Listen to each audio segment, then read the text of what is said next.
پێم وایە پارتی کوردستان بەشدارە لە دەسەڵات و تحملی بەرپرسیارەتیش دەکات.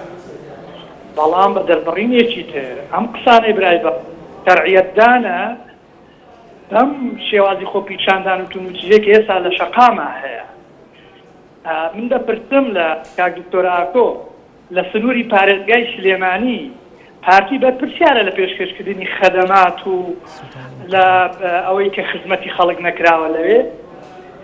باشە ئەگەر پەرلەمان پەکی خراوە ئێوە بەشدارین لە سونعی قەراری سیاسی چەندین وەزارەتی سیادیکان لە ژێر دەستە بەو شێوەی باسی دەکەی بۆ لە کۆبوونەوەیەکی زباتی نیشتیمانی بزوتنەوەی گۆڕانە دراسەی ناکەن و ئازایانە دەتەوێت وەڵامت بداتەوە کاک عومەر؟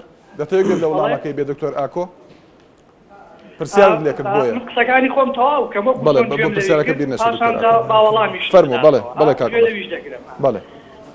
لە ڕاستیدا بیرۆبۆچوونەکانی برای بەڕێزم کاکتوانە بەڕاستی لە ڕووی تیۆریەوە ئاشتی جوان و مانتەقین چونکە لە هەڵبژاردندا کە خەڵک قسەی خۆی کرد دەبێت دادگای خەڵک هەڵبژاردنێکی تر بێ. ئەو کاتەی کە بژاردن دەکرێت ئەگەر حزبێک کەم تەرخەم بوو لە پێشکەشکردنی خزمەتگوزاری و خزمەتکردنی خەڵک و لە ممارەسەکردنی دەسەڵاتی سیاسیە سەرکەوتوو نەبوو خەڵک لەوێ قسەی خۆی کات.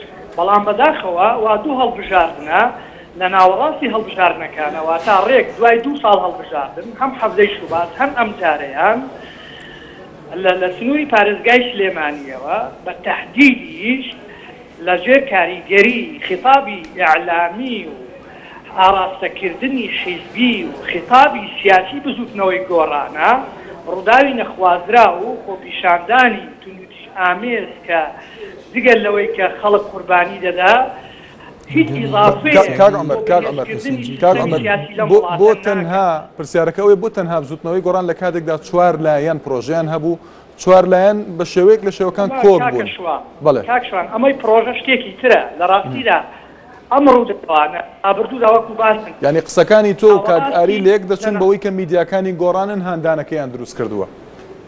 لە ناوەڕاستی هەر خولێکی هەڵبژاردنە ئەمە دووەم جارە لە سەرینی ئاندانی حیزبی و خیتابێکی سیاسی و میدیاییەوە خۆپیشاندان بە شێوازێکی نامەدەنیانە نایاساییانە نادیموکراسیانە لە سنووری پارێزگای سلێمانی دەکرێت. بۆ ئەمە هۆکاری هەیە نیشانەی ئەوەیە لەم وڵاتە حزبی سیاسی هەیە کێڕوانی و مامەڵەی لەگەڵ هەڵبژاردنی دیموکراسیە شتێکی تاکتیکیە. بەڵێ کاک عومەر دێنە وڵات لە ئێستا